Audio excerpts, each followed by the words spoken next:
Breaking news, Shakib খানের তাণ্ডব সিনেমার ভিলেন হলো আমিন খান। শাকিব খান ভার্সেস আমিন খান, বড় পর্দায় আসতেছে হাই ভোল্টেজ সংঘর্ষ। ভক্তদের জন্য এ যেন এক বিশাল বড় চমক নিয়ে আসতে চলছেন পরিচালক রায়হান রাফি।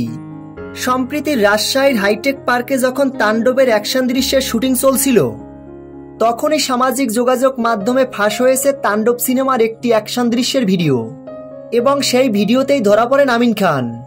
সোশ্যাল মিডিয়ায় সেই ভিডিওটি এখন ভাইরাল। যদিও তাণ্ডব সিনেমার পরিচালক রায়হান রাফি এ বিষয় নিয়ে কোনো কিছুই খোলাসা করেননি, তবে অনেকেই বলছেন এই বিষয়টি চমক হিসেবে রাখছেন পরিচালক রায়হান রাফি। তবে গোপন সূত্রে পাওয়া ভিডিওগুলোতে যেভাবে আমিন খানকে দেখা গেছে, তা দেখে বোঝাই যাচ্ছে তাণ্ডব সিনেমার ভিলেন হিসেবে থাকছেন আমিন খান। এ যেন সাধারণ কোনো ভিলেন নয়, দেখে মনে হয়েছে গ্যাংস্টার এক ভিলেন চরিত্রে থাকতে চলছেন আমিন খান। শাকিব খান ও আমিন খানের হাই ভোল্টেজ সংঘর্ষ পর্দায় দর্শকদের মনে বেশ আলোড়ন সৃষ্টি করবে। প্রিয় ভিউয়ার্স, শাকিব খানের তাণ্ডব সিনেমার ভিলেন হিসেবে আমিন খানকে নিয়ে আপনাদের কোনো মন্তব্য থাকলে কমেন্ট বক্সে কমেন্ট করে জানিয়ে দিন। তাণ্ডব সিনেমার সকল আপডেট ভিডিও সবার আগে পেতে চ্যানেলটি সাবস্ক্রাইব করে আমাদের পাশে থাকুন।